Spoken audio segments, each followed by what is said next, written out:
పుదీనా పచ్చడి అంటే ఎంతమందికి ఇష్టం? మా ఇంట్లో పుదీనా పచ్చడి చేస్తే పిల్లలు కూడా వదిలిపెట్టరు. అంత ఇష్టంగా తినేస్తారు. చాలా బావుంటుంది.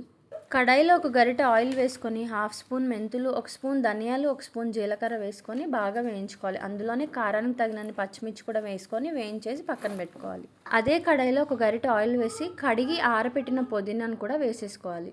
నానబెట్టిన ఒక చిన్న సైజు నిమ్మకాయ అంత చింతపండును కూడా అందులో వేసి మగ్గించుకోవాలి.